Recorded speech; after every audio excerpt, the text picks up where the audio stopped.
नमस्कार मित्रांनो, स्वागत आहे तुमचे आजच्या व्हिडिओमध्ये. आज आपण पाहणार आहोत टेन्सचा पार्ट 7 प्रेझेंट परफेक्ट टेन्स पूर्ण वर्तमान काळ. प्रेझेंट परफेक्ट टेन्स म्हणजेच पूर्ण वर्तमान काळ. जेव्हा एखादी क्रिया किंवा घटना 100% पूर्ण झालेली असते, अशा वेळा ती क्रिया किंवा घटना व्यक्त करण्यासाठी आपण प्रेझेंट परफेक्ट टेन्सचा वापर करतो.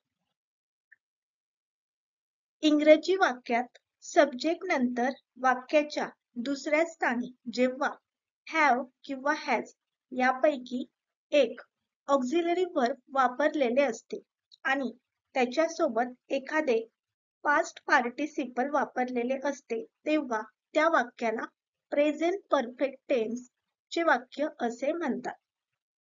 आपल्याला जेव्हा म्हणायचं असेल एखादी क्रिया पूर्ण झालेली आहे, तेव्हा आपण पूर्ण वर्तमान काळ या काळाचा वापर करतो. आणि जेव्हा इंग्रजी वाक्यामध्ये जेव्हा आपल्याला सब्जेक्ट नंतर हॅव किंवा हॅज यापैकी एखादा ऑक्झिलरी वर्ब दिसेल आणि त्यानंतर वर्बचा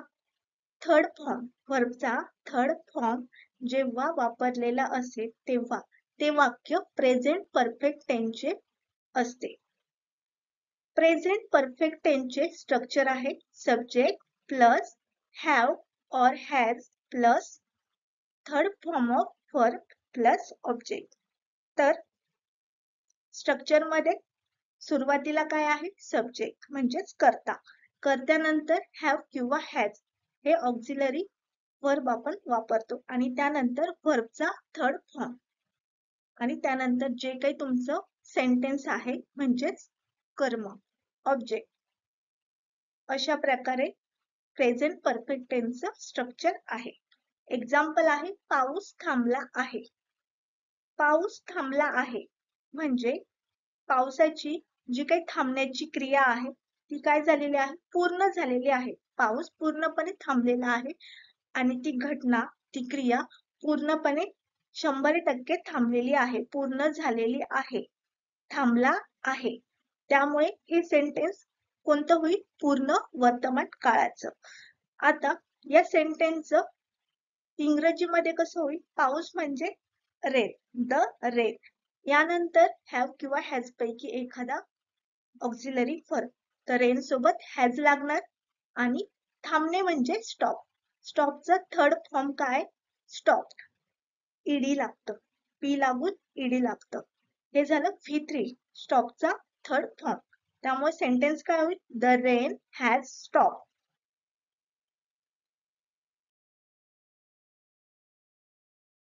जेव्हा मराठी वाक्याच्या अगदी शेवटी आहे, आहेत, आहोत यापैकी एखादे क्रियापद वापरलेले असते आणि त्याच्या आधी लच्या बाराखडीतील भूतकाळवाचक धातू साधित वापरलेले असते, तेव्हा ते वाक्य रूपांतरित करीत असताना आपण प्रेझेंट परफेक्ट टेन्सचा वापर करतो. जेव्हा मराठी वाक्य असेल आणि त्याच्या शेवटी आहे किंवा आहेत किंवा आहोत असेल आणि त्यासोबत जे काही तुमचं क्रियापद आहे त्याच्या शेवटी ल असेल, लच्या बाराखडीतील ल, लो, ले यापैकी एखादा शब्द असेल, एखादं अक्षर असेल, तर असं वाक्य जेव्हा आपल्याला इंग्रजीमध्ये ट्रान्सलेट करायचं असेल, रूपांतरित करायचं असेल, तेव्हा आपण प्रेझेंट परफेक्ट टेन्सचा वापर करतो किंवा प्रेझेंट परफेक्ट टेन्सचा अशा वेळेस वापर करावा. प्रेझेंट परफेक्ट टेन्सचा वापर करावा म्हणजे काय? त्याचं स्ट्रक्चर यूज करावं, म्हणजे सब्जेक्ट प्लस हॅव और has plus V3 plus object. तर ल आहे वर संपणारी क्रियापदे, उदाहरणार्थ पाहिलं आहे, खाल्लं आहे, केलं आहे, चालला आहे. तर जेव्हा कर्ता प्लस हॅव किंवा हॅज प्लस क्रियापदाचे तिसरे रूप आणि कर्म, हे काय झालं? स्ट्रक्चर. एक्झाम्पल आहे, आईने सकाळी न्याहारी बनवली आहे. बनवली आहे. तर यामध्ये वर्ब काय झालं? बनवणे. बनवली आहे. आता यामध्ये क्रियापद बनवणे. बनवणे सोबत काय आलंय? ल आलंय. ली. बनवली आणि आहे. त्यामुळे न्याहारी बनवली आहे म्हणजे ती क्रिया काय झाली आहे? पूर्ण झालेली आहे. आणि जेव्हा आपल्याला ओळखायचं असेल ते सेंटेन्स, तेव्हा आपण काय पाहतो?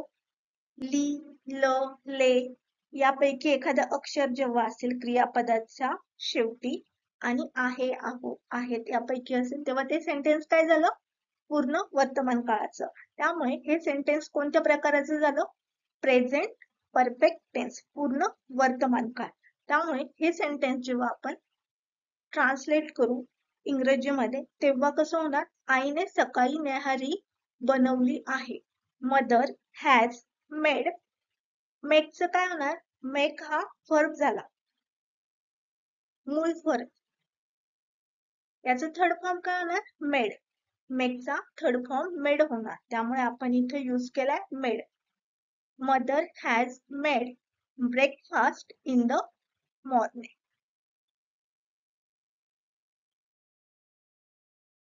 तर प्रेझेंट परफेक्ट टेन्स मध्ये म्हणजेच पूर्ण वर्तमान काळात आपण स्ट्रक्चर काय यूज करतो? सब्जेक्ट प्लस हॅव और has plus V3 plus object.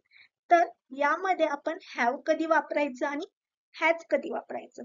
तर जेव्हा तुमचा सब्जेक्ट आय किंवा यू असेल, आय आणि यू हे प्रोनाउन झाले, तर हे दोन प्रोनाउन असतील आय किंवा यू. म्हणजे तुमचा सब्जेक्ट आय किंवा यू असेल तर तुम्ही हॅव वापरायचं. जेव्हा तुमचा सब्जेक्ट ही, शी, इट और सिंगुलर नाउन असेल तेव्हा हॅज वापरायचं. आणि जेव्हा तुमचा सब्जेक्ट वी, दे किंवा प्लुरल नाउन असेल तेव्हा तुम्ही हॅव वापरायचं. तर आय आणि यू सोबत आपण हॅव वापरतो. आणि जे काही एकवचनी कर्ता आहेत, आय एकवचनी आहे आणि यू सुद्धा एकवचनी आहे, पण आय आणि यू सोडून बाकी जे काही सिंगुलर सब्जेक्ट आहेत म्हणजेच एकवचनी कर्ता असेल तर आपण हॅज वापरतो. याला एक्सेप्शन काय? आय आणि यू. म्हणजे जे काही सर्व सब्जेक्ट आहेत ते जर एकवचनी असतील तर आपण हॅजचा वापर करतो. एक्सेप्शन काय आहे? आय आणि यू. फक्त आय आणि यू हे असे दोन कर्ते आहेत त्यांच्या सोबत आपण हॅवचा वापर करतो. बाकीचे जे काही प्लुरल सब्जेक्ट असतील, बाकी काही जे काही प्रोनाउन असतील, वी, दे, त्यांच्यासोबत आपण हॅव वापरतो. म्हणजेच आय आणि यू सोडून सर्व एकवचनी कर्त्यासोबत हॅज वापरावे, सर्व अनेकवचनी कर्त्यासोबत हॅव वापरावे. आय आणि यू सोबत हॅव वापरावे, आय आणि यू सोडून सर्व एकवचनी कर्त्यासोबत हॅज वापरावे आणि सर्व अनेकवचनी कर्त्यासोबत हॅव वापरावे. प्रेझेंट परफेक्ट टेन्सचं स्ट्रक्चर पाहिलं आपण. सब्जेक्ट प्लस हॅव और has plus V3 plus object. काही सेंटेन्स पाहूया आपण. त्याने आंबा खाल्लेला आहे. या सेंटेन्स मध्ये वर्ब आहे खाणे. यामध्ये जे काही क्रियापद आहे वर्ब खाणे, खाल्लेला, इथे काय आहे? या क्रियापदाच्या शेवटी शेवटचा अक्षर काय? ला. आणि त्यानंतर आहे हा शब्द आहे. त्यामुळे हे सेंटेन्स कोणतं झालं? पूर्ण वर्तमान काळाचं. त्यामुळे हे सेंटेन्स जेव्हा आपल्याला इंग्रजीमध्ये ट्रान्सलेट करायचं असेल तेव्हा काय होईल? त्याने म्हणजे तो म्हणजे ही काय झालं? सिंगुलर सब्जेक्ट झाला. सिंगुलर सब्जेक्ट जेव्हा असेल तेव्हा आपण हॅजचा वापर करतो. त्यामुळे ही सोबत काय होईल? हॅज. He has eat. खाणे म्हणजे इट. इटचा थर्ड फॉर्म काय होईल? इटन.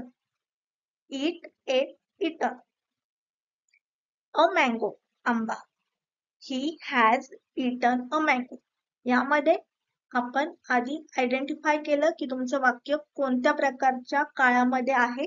त्यानंतर आपण ट्रान्सलेट करताना त्याचं स्ट्रक्चर पाहिलं. यामध्ये सब्जेक्ट आहे त्याने म्हणजे तो, ही. त्यानंतर आपण ही सोबत कोणतं ऑक्झिलरी वर्ब वापरतो हे फाइंड केलं, हॅव किंवा हॅज पैकी. तर ही म्हणजे एकवचनी कर्ता आहे, सिंगुलर सब्जेक्ट आहे, त्यामुळे ही सोबत आपण हॅज वापरतो. त्यानंतर आपला वर्ब आहे खाणे, म्हणजे खाणे म्हणजे इट. इटचा थर्ड फॉर्म काय आहे, इटन. आणि जे काही तुमचा रिमेनिंग पार्ट आहे सेंटेन्सचा तो आपण आहे तसा ट्रान्सलेट केला. यामध्ये मँगो, मँगो, त्याने आंबा खाल्लेला आहे, त्यामुळे आपले सेंटेन्स काय होणार, ही has eaten a mango. Second sentence आहे मी निबंध लिहिलेला आहे. मी निबंध लिहिलेला आहे. यामध्ये जो काही वर्ब आहे, क्रियापद आहे लिहिणे, यामध्ये शेवटचं अक्षर काय आहे, ला. लिहिलेला आणि आहे, त्यामुळे हे सेंटेन्स कोणतं झालं, पूर्ण वर्तमान काळाचं. त्यामुळे हे ट्रान्सलेट करताना आपण हॅवचा वापर करणार आणि V3 चा फॉर्म यूज करणार. तर यामध्ये सब्जेक्ट आहे आय. आता आय सोबत आपण काय यूज करतो, आय हा जरी सिंगुलर असेल तरीही आपण आय आणि यू सोबत हॅवचा वापर करतो. त्यामुळे आय सोबत काय येणार, हॅव. I have write. राईटचा थर्ड फॉर्म काय होणार, राईट, रोट, रिटन. त्यामुळे I have written an essay. निबंध म्हणजे essay. I have written an essay. Third sentence आहे राजने वर्तमानपत्र वाचलेले आहे. यामध्ये सब्जेक्ट आहे राज आणि हा सिंगुलर आहे. राज हा एकटा असल्यामुळे काय झालं, सिंगुलर आहे, तो एकवचनी आहे. त्यामुळे आपण काय यूज करणार, हॅव की हॅज, हॅज यूज करणार, बरोबर. त्यानंतर आपलं क्रियापद, आपला वर्ब काय आहे, वाचलेले आहे. वाचणे म्हणजे रीड, वाचलेले आहे. आता रीडचा थर्ड फॉर्म काय होणार, रेड. स्पेलिंग तीच राहणार पण थर्ड फॉर्म काय होणार, रेड. आणि जे काही वर्ब जे काही तुमचं कर्म असेल, म्हणजे जो काही तुमचा रिमेनिंग पार्ट असेल, ऑब्जेक्ट असेल, तो आपण आहे तसा लिहितो. त्यामुळे Raj has read the newspaper. Next sentence, ते पुण्यात राहिलेले आहेत. राहिलेले आहेत. यामध्ये दे, ते म्हणजे दे. आता ते म्हटल्यावर हा प्लुरल सब्जेक्ट झाला, अनेकवचनी झाला, त्यामुळे आपण इथे दे सोबत हॅव वापरणार. They have. राहणे, राहणे काय झालं, क्रियापद, राहिलेले आहेत. राहणे म्हणजे काय, लिव. लिवचा थर्ड फॉर्म काय झाला, लिव, लिव्ड. लिव्ड हा थर्ड फॉर्म झाला, live, lived, lived, sorry, live, lived, lived. त्यामुळे they have lived in Pune. Next sentence, पक्षी आकाशात उडालेले आहेत. आता यामध्ये सब्जेक्ट आहे पक्षी. आता पक्षी सिंगुलर आहे की प्लुरल आहे. जर सेंटेन्स असतं पक्षी आकाशात उडालेला आहे, तर हे सेंटेन्स झालं असतं सिंगुलर, म्हणजे यामधला सब्जेक्ट झाला असता एकवचनी. जर सेंटेन्स असतं पक्षी आकाशात उडालेला आहे, तर आपला सब्जेक्ट सिंगुलर झाला असता. पण इथे सेंटेन्स काय आहे, पक्षी आकाशात उडालेले आहेत, म्हणजे पक्षी काय झालं, प्लुरल झालं, अनेकवचनी झालं. त्यामुळे आपण वर्ड सोबत हॅवचा वापर करतो. हॅवचा वापर केलेला आहे इथे, बर्ड्स हॅव. आता यामध्ये क्रियापद म्हणजेच वर्ब, वर्ब आहे उडणे, उडालेले आहेत, उडणे. V3, उडणे म्हणजेच फ्लाय. फ्लायचा थर्ड फॉर्म काय होणार, फ्लोन. Fly, flu, phloem. यामध्ये V3 होणार फ्लोन. फ्लाय म्हणजे उडणे, याचा सेकंड फॉर्म फ्ल्यू होणार FLEW आणि थर्ड फॉर्म होणार FLOWN, flown. In the sky. पक्षी आकाशात उडालेले आहेत. Birds have flown in the sky. आम्ही कविता विसरलो आहोत. We have forgotten a poem. एका खोडकर मुलाने खुर्ची मोडली आहे. अ mischievous boy has broken the chair. तिने तिची वही तिच्या मैत्रिणीला दिली आहे. She has given her notebook to her friend. केदारने संपूर्ण बाग झाडली आहे. Kedar has swept the whole garden. विद्यार्थ्यांनी त्यांची पुस्तके टेबलावर ठेवली आहेत. Students have kept their books on the table. आम्ही ठरवलं आहे. We have decided. आम्ही निश्चित केलं आहे. We have fixed. आम्ही रद्द केलं आहे. We have cancelled. मी चित्र काढलं आहे. I have drawn a picture. मी ते झाकले आहे. I have covered it. Me class लावला आहे. I have joined a class. त्याने आपली परिस्थिती सुधारली आहे. He has improved his condition. मी त्याला कामावर ठेवले आहे. I have employed him. मी त्याचं धैर्य वाढवलं आहे. I have encouraged him. त्याने कल्पना केली आहे. He has imagined. त्याने योजना केली आहे. He has planned. मुले लपली आहेत. Children have hidden. त्यांनी ऐकलं आहे. They have heard. त्यांनी माहिती दिली आहे. They have informed. आम्ही आमंत्रण दिले आहे. We have invited. आम्ही योगदान दिले आहे. We have contributed.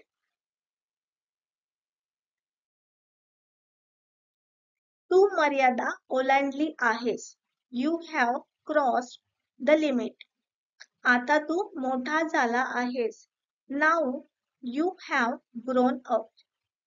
ईश्वराने मला वाचवले आहे. God has saved me. ईश्वराने मला सरळ मार्ग दाखवला आहे. God has shown me the straight path. त्याने तपास लावला आहे. He has detected. त्याने एक व्यवसाय सुरू केला आहे. He has started a business. तू त्यांना वेगळं केलं आहेस. You have separated them. तिने एका मुलाला जन्म दिला आहे. She has born a child.